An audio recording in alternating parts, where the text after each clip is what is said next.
di dunia industri kreatif nih, portofolio itu penting. Penting daripada nilai. Nilai itu hanya sekedar angka, kalau portofolio itu karya, hasil karya kalian. Kritikan itu sebagai untuk nambah ilmu. Nambah ilmu. Jadi kritikan itu sebagai masukan. Etos kerja itu kita harus tahu deadline-nya kapan, itu harus diselesaikan, harus disiplin kita.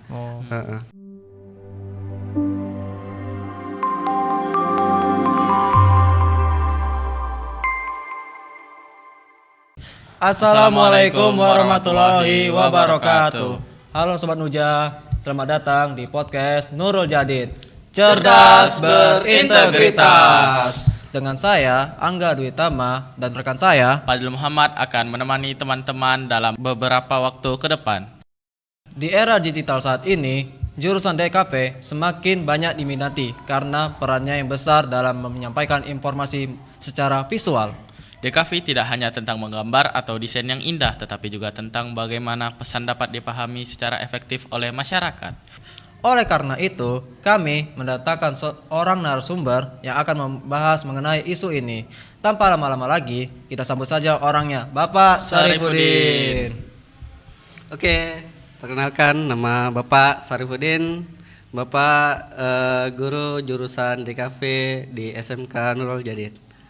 Bapak bergabung di sini dari tahun 2019 sampai sekarang 2026, lebih kurang 6 tahun sampai 7 tahun begitu. Oh, udah lama ya Bapak ngajar di SMK ini? Oh, lumayan. Lumayan ya. Oke, Pak. Menurut Bapak, bisa diceritakan sedikit tentang peran Bapak sebagai guru DKV atau multimedia di SMK ini? Oke. Bapak di SMK mengajar DKV atau multimedia. Bapak juga bukan hanya guru, Bapak juga sebagai fasilitator. Jadi Bapak tuh membentuk cara berpikir visual, logic design, terus mengarahkan kalian lah gimana konsep visual yang baik. Konsep visual yang baik. Jadi fasilitator tuh kayak apa ya Pak? Lebih ke apa itu Pak? Fasilitator itu kita menjembatani antara siswa dengan ilmu yang kita pelajari. Ilmu visual. Jadi misalnya Angga nih, Angga lagi ngedesain, Bapak memfasilitasinya. Misalnya, Angga mau desain apa nih? Misalnya kita ada project ngebuat desain brief tentang hotel misalnya. Jadi Bapak memfasilitasinya hotel mana yang misalnya membutuhkan brief ini misalnya gitu. Jadi Bapak memfasilitasi ini aja enggak buat desain, anggap aja Bapak ini klien hotel. Bapak ini yang Bapak klien, saya yang ini. kamu yang ngedesainnya. Iya, saya sebagai produksinya. Jadi Bapak pingin brief Bapak begini-begini, di dalam brief itu harus ada ini. Kamu yang buat begitu. Saya mengikutinya ya Pak. Jadi fasilitatornya Bapak. Nanti setelah kamu buat, nanti Bapak perbaiki lagi apa yang perlu diperbaiki, apa yang perlu direvisi begitu. Jadi kita kayak di dunia yang sebenarnya begitu. Untuk menghasilkan suatu konsep visual yang sesuai yang diinginkan. Oke. Nah nih Pak, kan Bapak nih dia lebih ke untuk visual logic atau logic visual. Menurut Bapak, software atau tools apa yang harus dipelajari oleh siswa SMK ataupun sebelum SMK untuk mempelajari tools-tools sebelum dia naik ke jenjang yang lebih tinggi? Kalau tools alatnya itu yang pertama software. Software itu ada keluarga Adobe. Adobe itu ada Adobe Illustrator, Adobe Photoshop, Adobe Premiere, Adobe InDesign atau Premiere Pro Pak masuk? Premiere Pro, benar. Terus ada Corel, ada yang lagi baru sekarang tuh Affinity. Jadi tools itu yang kita pelajarin, tapi tools itu tuh hanya alat. Tools itu hanya alat, sama kayak misalnya bengkel. Itu hanya kayak kunci-kuncinya doang. Kunci-kuncinya doang. Alat untuk mempermudah. Alat untuk membantu kita mengerjakan proyek kita.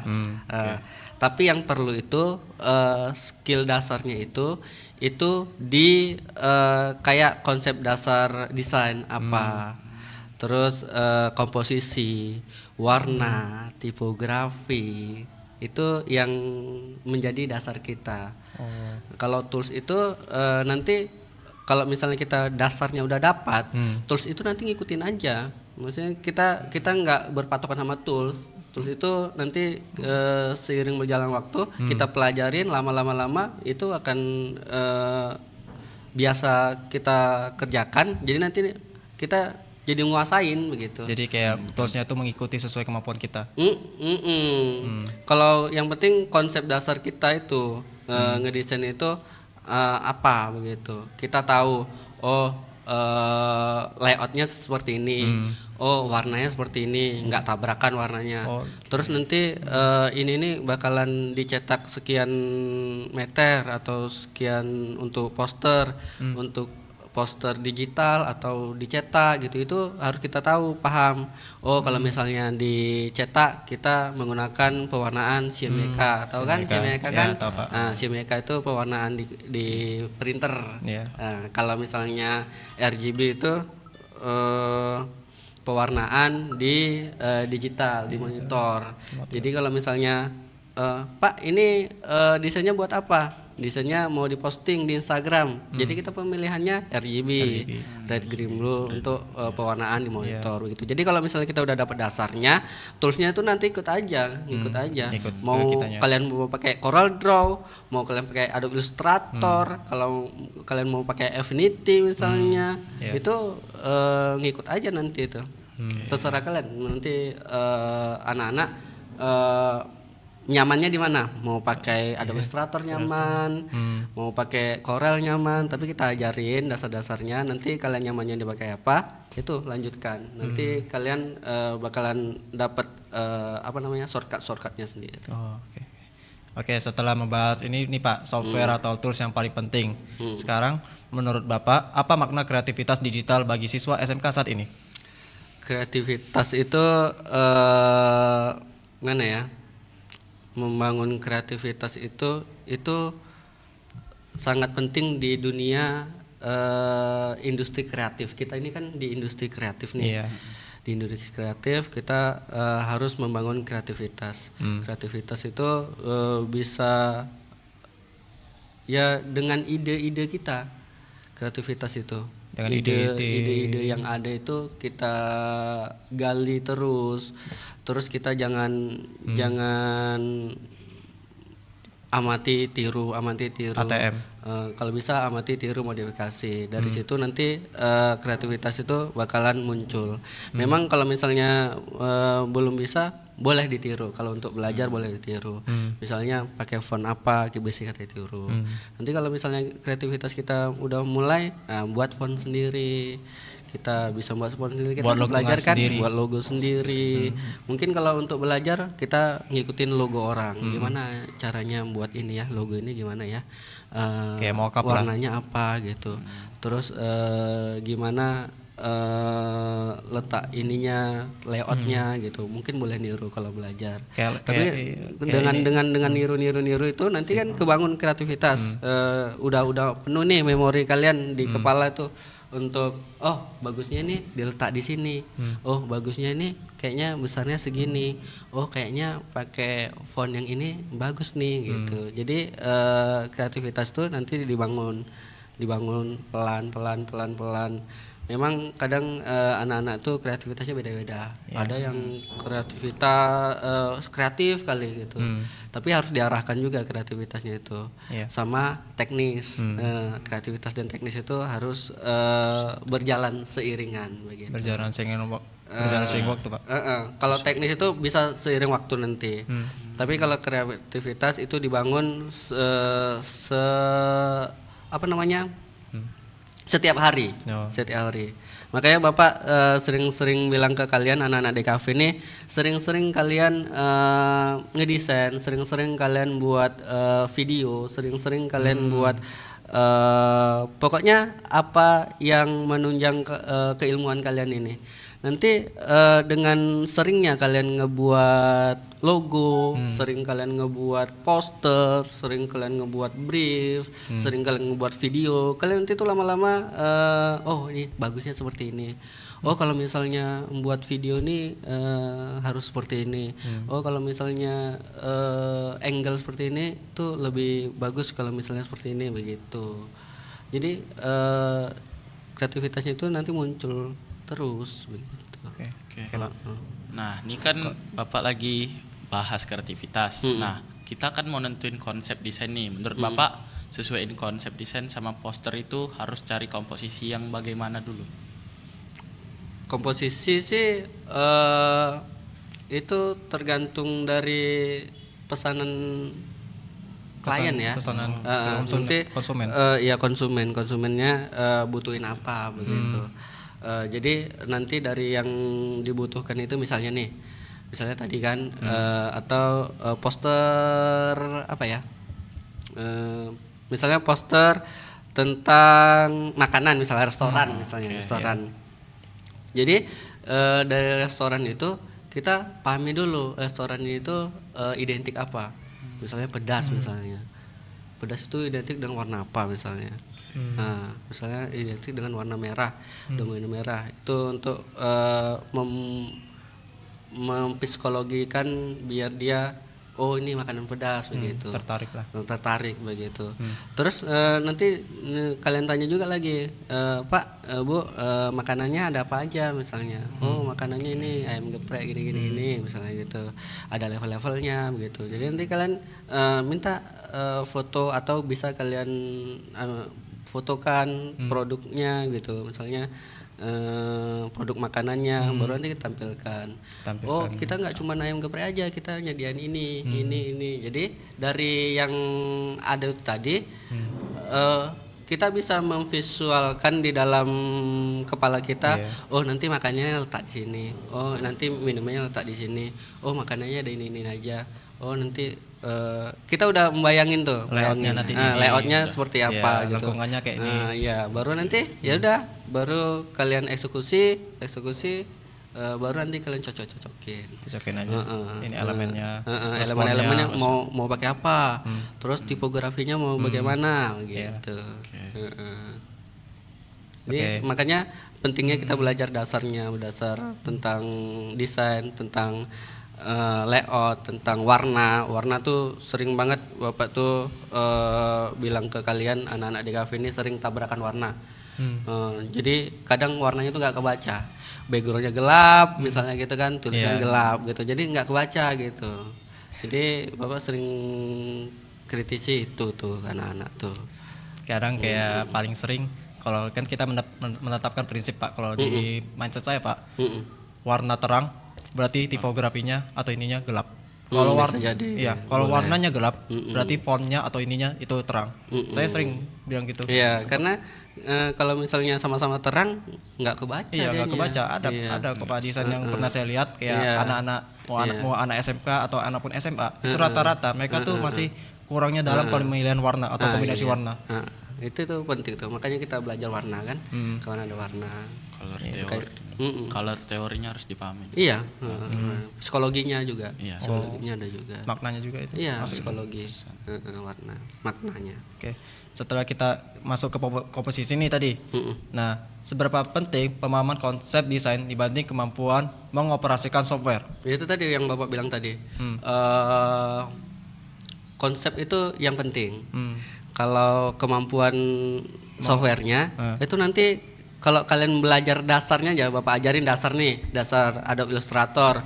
Ini tools-toolsnya, ini untuk buat ini untuk buat ini buat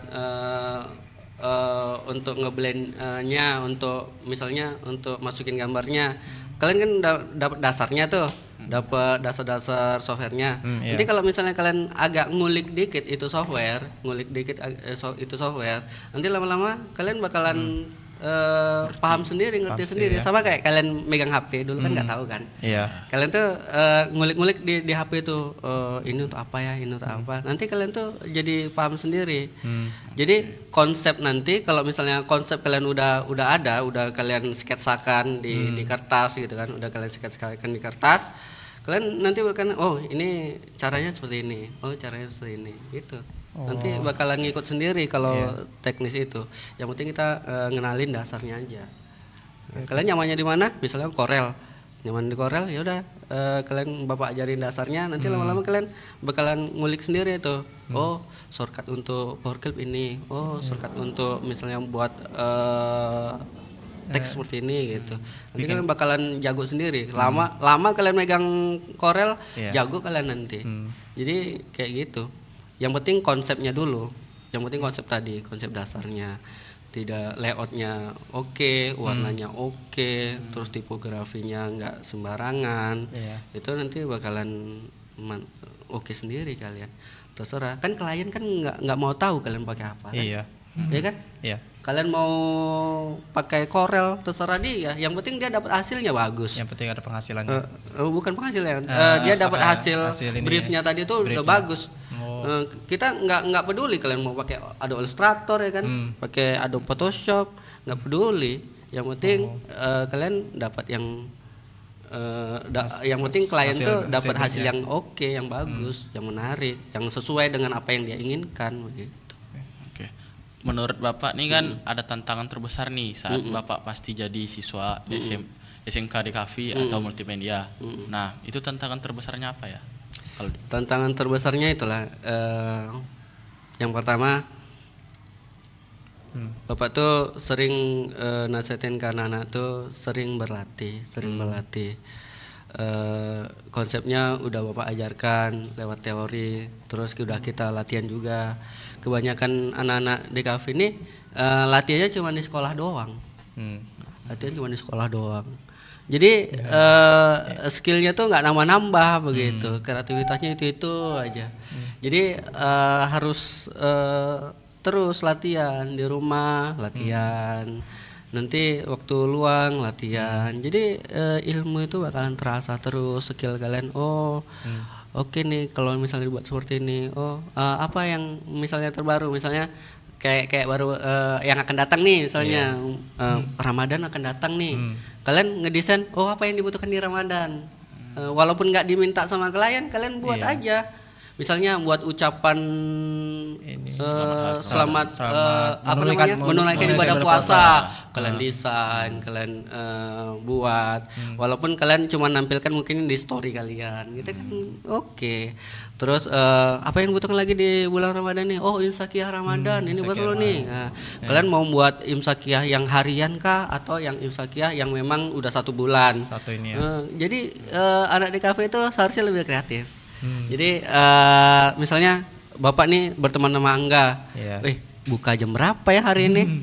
Buka story Angga tiap hari ini buat itu buat imsakiyah setiap hari, tapi per hari subuh jam berapa hari ini misalnya Selasa 1 Februari misalnya begitu kan. Subuh jam sekian, imsak jam sekian, buka jam sekian. Jadi story Angga Bapak buka, nanti buka jam 6.23. Kebetulan Bapak lagi di luar kan, jadi iya ya, jam 6.23 buka dulu, berhenti makan minum dulu begitu. Jadi kedepannya apa, misalnya Lebaran, buat ucapan Lebaran, walaupun ucapan Lebarannya untuk kalian sendiri di post story atau di reel atau di feed Instagram gitu. Jadi harusnya sih kalian gunain itu. Ini kebanyakan malu mau post, nggak apa-apa. Karya itu memang dari awal itu bermula dari jelek. Nanti karena kalian sering berlatih, sering dapat referensi bisa dari mana aja. Referensi bisa dari Pinterest, dari Instagram, ya kan? Iya bisa. Dari YouTube, dari TikTok, banyak. Dari Canva, tapi sering jangan pakai yang template. Ya itu pasti. Kalau template itulah yang kreativitasnya itu mati. Karena kita tuh ngandalin instan. Itu yang mengandalkan konsep ini dari orang lain. iya. Jadi ini udah bagus nih. Nah, tinggal ganti font, ganti foto kalian. Cuman Jadi Cuman ambil referensinya iya. aja. harusnya cuman referensinya aja baru kalian buat dari awal. Hmm. Jangan ngambil template orang. Oke. Oke, setelah tantangan terbesar siswa DKV. Nih Pak. Nih, bagaimana guru membimbing siswa agar karya mereka tidak hanya bagus tetapi juga bernilai jual? Nah itu kita sering latihan buat poster, buat brief, ya kan? Iya. Buat desain, buat logo. Jadi nanti kemarin juga Bapak udah praktekin kayak kalian keluar gitu kan, tanyai UMKM yang membutuhkan desain, desain apapun itu. Terus itu latihan untuk di luarnya, latihan untuk di luar. Jadi realistiknya di luar itu bagaimana begitu. Jadi kemarin tuh udah ada Bapak tugasin anak DKV seperti itu. Jadi ngebuat karya desain untuk UMKM yang memang benar-benar UMKM butuhkan. Jadi apa yang dibutuhkan UMKM itu? Tanyain sama pemiliknya, sama ownernya, sama penjualnya mau dibuatin apa sih gitu, mau seperti apa sih. Jadi itu sebagai latihan di luar. Tapi kalau misalnya yang sudah dilakukan setiap hari, kadang kita ngebuat di kelas itu kayak buatin ini untuk misalnya apa namanya logo ini misalnya. Terserah kalian gimana konsepnya, tapi buatkan logo untuk perusahaan ini misalnya gitu. Jadi kalian bakalan nanti dunia sebenarnya di dunia kreatif tuh seperti ini. Misalnya kayak sekarang nih suruh ngedit video misalnya gitu kan. Video. Nanti kan ada nyerahin ke Bapak gitu kan, apa yang harus diperbaiki gitu kan. Kadang kan ini kurang ini tipografinya gitu kan, coba pilih font yang lain. Ini kurang ini kayaknya layoutnya, coba layoutnya seperti ini. Kayaknya kurang nih logonya gitu. Jadi Bapak itu seakan-akan tuh kayak kliennya gitu, kalian jadi desainernya gitu. Jadi Bapak ada beberapa yang direvisi, diperbaiki gitu. Tapi seiring berjalannya waktu nanti lama-lama bakalan bagus. Jadi itu apa namanya? Biar bernilai jual gitu ya. Itu tadi latihan terus pahami di dunia luar itu seperti apa, pasarnya itu seperti apa yang dibutuhkan, itu butuh apa gitu tuh. Itu sebenarnya yang harus itu sih. Oke. Nah, kan kita udah ngebahas dari sekian banyak nih, kan pasti dalam desain ada kritikan untuk kita memperbagus. Nah, untuk siswa SMK DKV ini bagaimana sih cara ngadapinnya menurut Bapak? Oh iya, itulah makanya kan Bapak sering kritis itu kadang-kadang kan anak. Ini agak kurang bagus sih gitu. Harusnya seperti ini gitu. Nanti kalian di dunia yang sebenarnya bakal ngadepin seperti itu. Lebih kejam lagi malah. Saya nggak suka yang seperti ini nih. Saya mau yang seperti ini. Saya maunya kayak gini nih. Kayaknya yang kamu buat kurang dah gitu. Atau saya mau orangnya seperti ini gitu kan. Udah kalian perbaiki. Oh, kayaknya kok bagus yang kemarin yang kamu buat ya. Misalnya gitu. Balik lagi gitu. Jadi kritikan, saran dari klien, dari guru kalau di sini, dari Bapak misalnya, dari teman misalnya kan, kalau misalnya kalian berkelompok kan, kalian tuh ini bagusnya pakai apa? Jangan, jadi pisahkan antara karya sama ego. Jangan langsung nyatu. Maksudnya ngikutin ego kalian. Aku maunya ini loh. Saya maunya fontnya tetap ini, nggak mau yang lain. Jadi kritikan itu sebagai untuk nambah ilmu. Jadi kritikan itu sebagai masukan.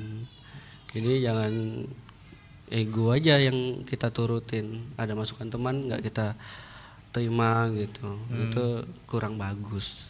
Bagus ya. Kaku banget kita nanti ini. Hmm. Nanti kita adanya stres ya kalau misalnya udah di luar gitu kan, ketemu klien yang cerewet misalnya stres kita.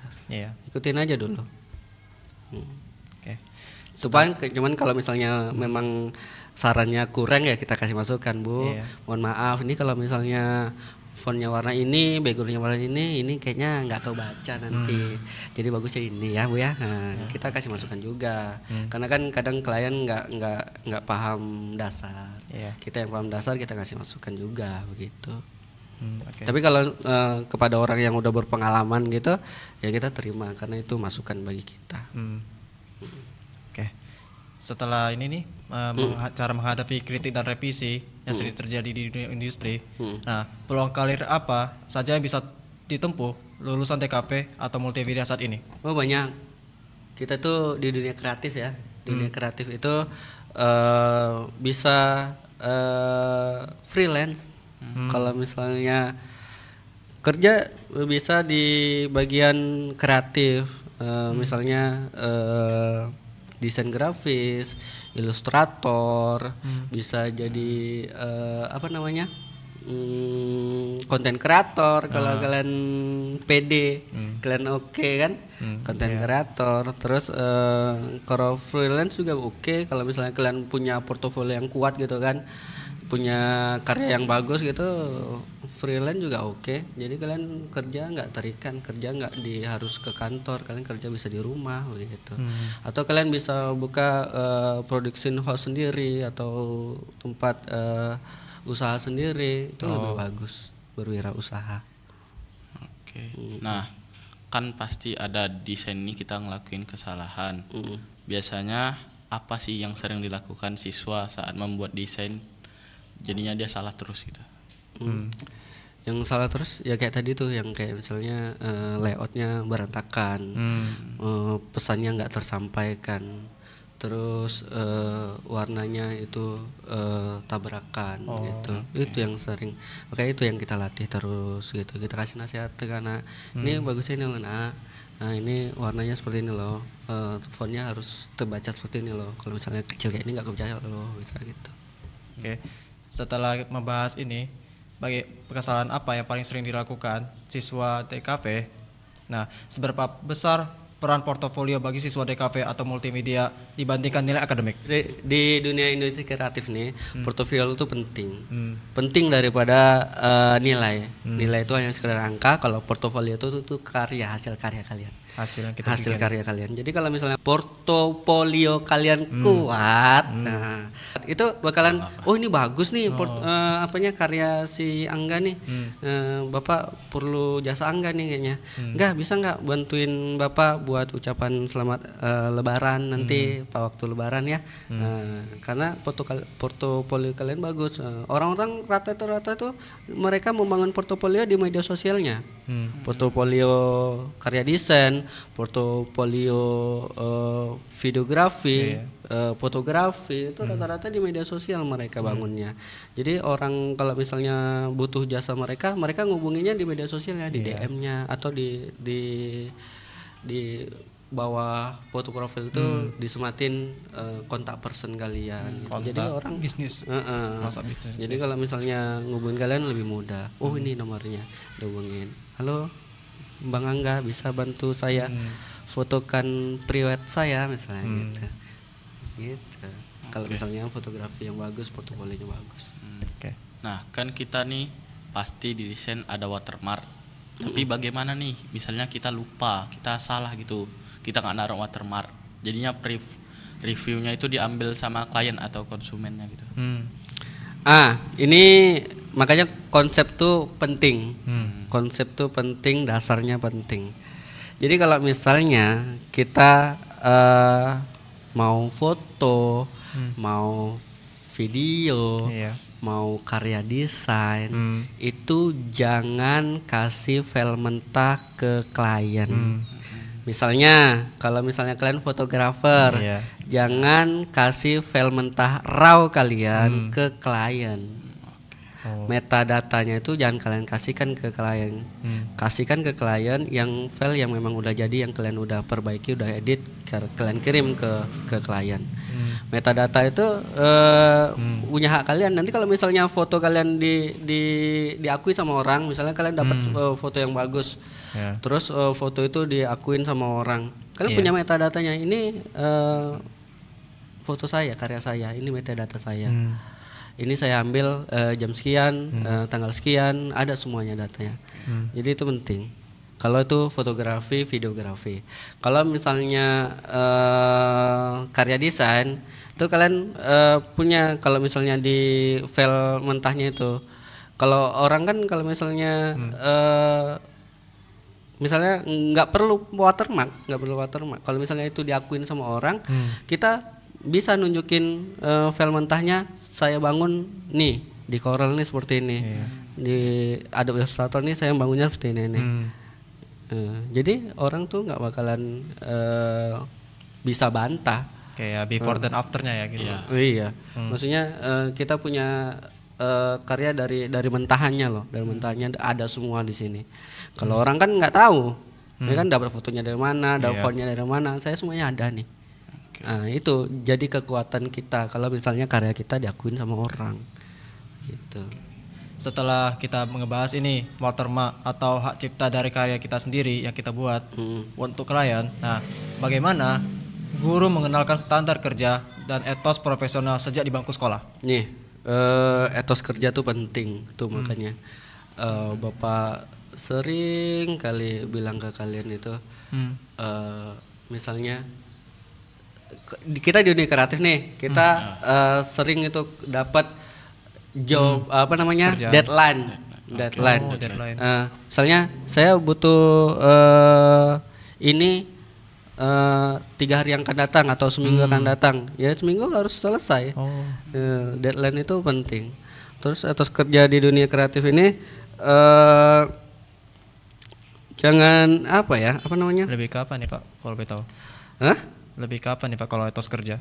Iya, itu tadi etos kerja itu kita harus tahu deadline-nya kapan, itu harus diselesaikan, harus disiplin kita. Kedisiplinan itu tuh harus kita bangun.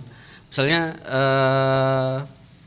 nih kayak videographer atau fotografer, pre-wed misalnya mau di sore hari, misalnya kita mau ngambil sunset misalnya. Kita etos kerja kita ya harus disiplin. Sebelum sunset itu kita harus sudah di situ, atau kita udah nguasain tempat situ. Terus kita jangan ngaret. Kalau misalnya ngaret, hilang sunsetnya.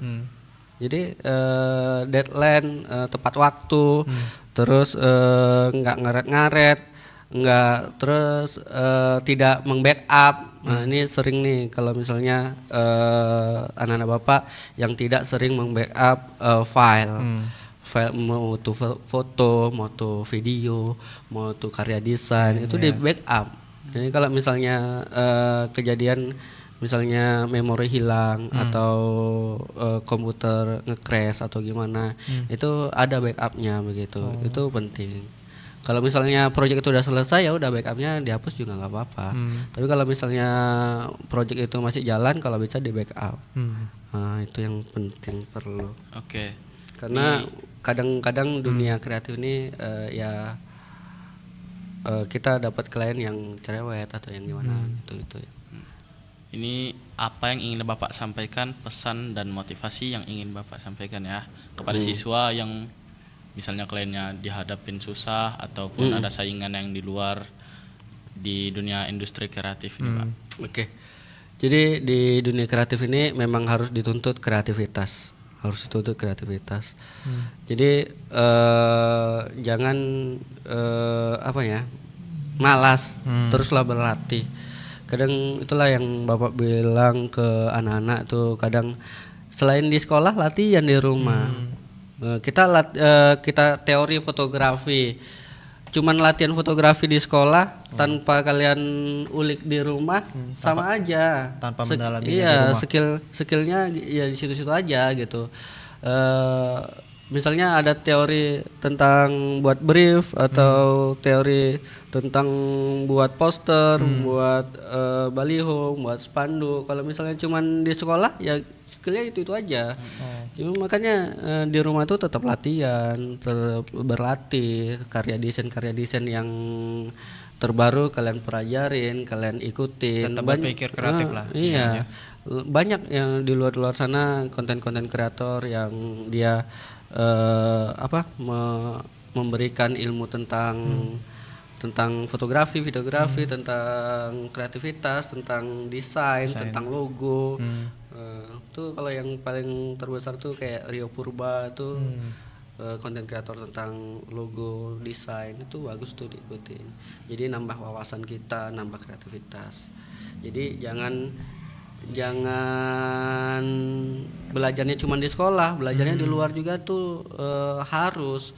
Belajarnya bisa lewat dari podcast, bisa lewat dari video konten kreator, bisa dari video YouTube apa gitu. Ya, jadi kita tuh dapat insight baru, dapat ilmu baru. Jadi kreativitas tuh nanti datang tuh dari pengetahuan-pengetahuan yang kalian udah dapatin gitu. Jadi nggak mentok di sekolah aja. Jadi sekolah mentok sekolah aja, belajar doang. datang belajar, pulang tidur, di rumah nggak ada latihan lagi, latihan dibangun gitu.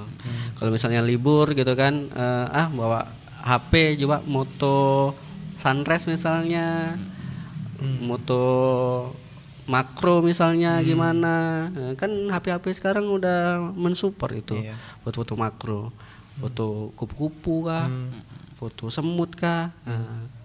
Jadi dibangun terus, jangan cuman pas teori aja di sekolah. Kalian praktek ini, praktek foto makro, praktek foto makro, potret gitu. Kalian lakukan lagi. Foto landscape di sekolah doang. Di rumah nggak pernah kalian praktekin foto landscape kayak apa, foto makro tuh kayak apa. Nggak pernah praktekin apa komposisi fotonya kayak komposisi, real outer, terus ini. Jadi harus dilatih terus, dipraktekin. Jadi nanti kalian dapat. Sama kayak videographer juga, itu kan videographer kan ada komposisi kan. Bener, desain juga ada komposisi. Bener. Nah, komposisi itulah yang menentukan yang menghasilkan konsep yang kita miliki sebenarnya. Benar kayak gitu. Jadi videografi, fotografi itu sama. Harus latihan, desain grafis harus latihan. Harus latihan juga. Harus latihan terus. Karena tools itu yang bakal membawa kita ke konsep yang kita bakal bikin, hitungannya. Oke. Nah, sudah tak terasa lama ya? Sudah lama ya? Ya, Oke. selesai ya. Oke. Sampai di sini saja podcast kali ini. Kesimpulan yang saya bisa ambil dari podcast ini, jurusan DKV memiliki peran penting dalam komunikasi visual di era digital. Tidak hanya soal desain yang menarik, DKV juga menuntut kreativitas, strategi, dan kemampuan beradaptasi dengan teknologi agar dapat bersaing di industri kreatif. Oke. Terima kasih kepada teman-teman yang sudah menemani kami di sini. Semoga kita semua bisa mendapatkan hikmah dan manfaatnya dalam pembahasan kali ini. Dan sampai jumpa di episode berikutnya. Wassalamualaikum warahmatullahi wabarakatuh. Nurul Jadid, cerdas berintegritas. Sampai jumpa. Dah.